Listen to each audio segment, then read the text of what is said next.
तुम्ही सुद्धा digital gold घेताय का? तर ही रील तुमच्यासाठी आहे.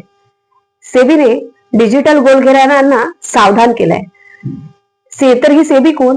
सेबी ही भारतातील अशी संस्था आहे जी शेअर मार्केट आणि इन्व्हेस्टर यांच्यावर वॉच ठेवून त्यांच्या इन्व्हेस्टमेंटच्या संरक्षणासाठी काम करते, जेणेकरून कुठलाही फ्रॉड होऊ नये. तर सेबीने सांगितलंय की जे लोक डिजिटल गोल्ड घेत आहेत, म्हणजेच जीपे, फोन पे, पेटीएम अशा ऍपद्वारे जे लोक डिजिटल गोल्ड घेत आहेत, त्यावर मात्र सेबीचा कुठलाच कंट्रोल नसेल. कारण हे डिजिटल गोल्ड ना सिक्युरिटी मध्ये मोडतं ना कमोडिटी मध्ये मोडतं. त्यामुळे उद्या कुठलाही फ्रॉड झाला तर सेबी तुम्हाला कुठलीही मदत करू शकणार नाही. तर मग काय करायचं बरं? तर तुम्ही डिजिटल गोल्ड घेण्याऐवजी तुम्ही ईटीएफ मध्ये इन्व्हेस्ट करू शकता. गोल्ड ईटीएफचं मार्केट भारतामध्ये खूप मोठं मार्केट आहे. किंवा तुम्ही गोल्ड बॉन्ड मध्ये पण इन्व्हेस्ट करू शकता. ही माहिती तुम्हाला कशी वाटली ते मला कमेंट्स मध्ये नक्की सांगा. आणि ही रील लाईक आणि शेअर करायला मात्र विसरू नका. धन्यवाद.